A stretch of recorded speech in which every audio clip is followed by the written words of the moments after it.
Nerazzurri fans from all over the world, welcome to the Interglobe for Inter-Juventus. Tomorrow night here in San Siro, we're gonna have the Derby d'Italia, as they call it, because it's the most frequent game that took place between two Italian teams in Serie A, since unfortunately Milan went to Serie B not once like Juventus, but twice.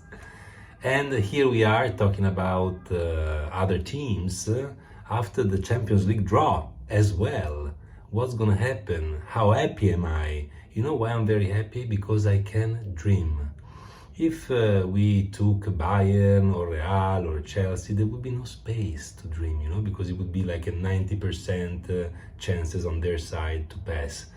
But this time, unlike last year where we picked in the repetition of the draw that gave us Ajax, we picked nothing but Liverpool.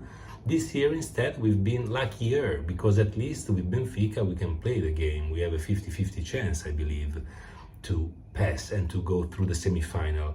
And what I like even more is that if by any chance we go to the semi-final, we're gonna meet someone, Napoli or Milan. If we have a match against Napoli, I don't really care who wins, but if we have the match against Milan, who kicked us out in 2003 and 2005, and since I was also there at the stadium in San Siro to see those games, I really wouldn't want that to happen again, but it would be fantastic to have a revenge against Milan in the semi-final and then to go to the final, and what happens in the final game.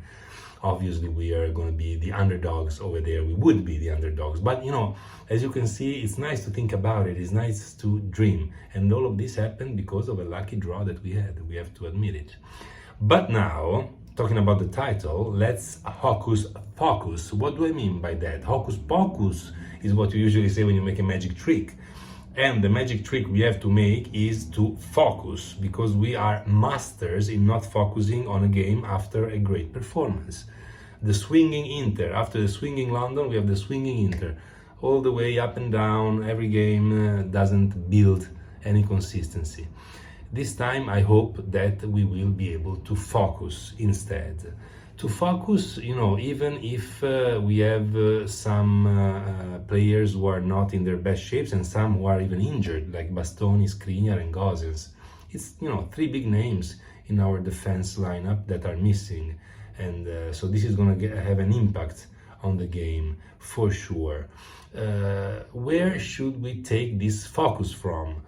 We should take it from the fact that we never perform consistently, definitely, but we should also take it from the fact that in the first leg of this match, Juventus-Inter, we played a ridiculous match in which we thought that you know, we could win easily after the first half, 0-0 and some opportunities on our side. Instead, we lost 2-0 and we went home, and we started actually from that day to believe, as my video says, that Serie A is over. So well before Christmas, I believe it was around the end of November, we already lost hope for the championship after this game.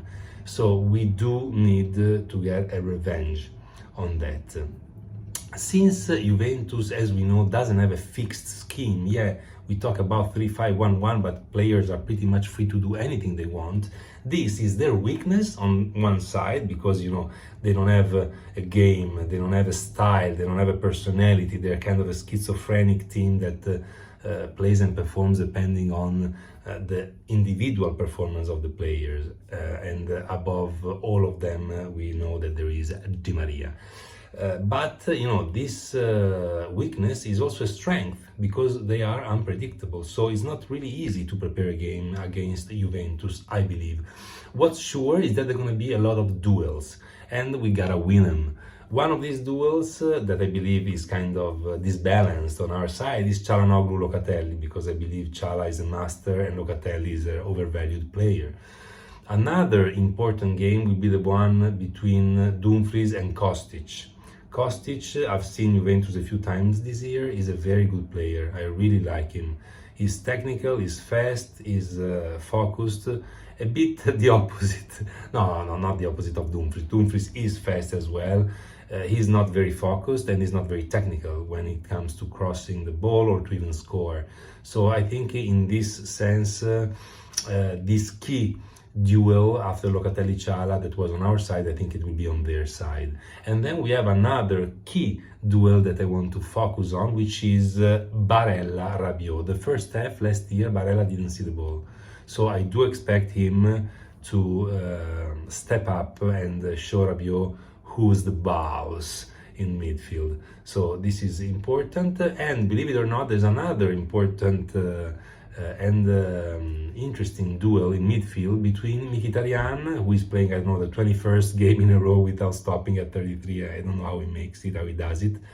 And Fagioli. One could say, you know, Mkhitaryan and who? Fagioli. Yes, Fagioli. Fagioli scored in Juventus Inter, and so we have to respect him and to think that this is a duel that's not to be taken for granted. That's it. I think I honestly struggle myself to focus on the game because of this draw and this possible dream that is something that was missing in our hearts and in our minds for so long that now it kind of fills us up and overwhelms us and doesn't let us think of anything else. But we have to focus on tomorrow. Hocus focus, because there's Inter-Juventus. That's all for today's video. If you enjoyed it, please punch the like button, subscribe, it's very important for me, and leave a comment, because I'd love to learn how to make these videos better. That's all for today, and as always, Forza Magica Inter. Ciao!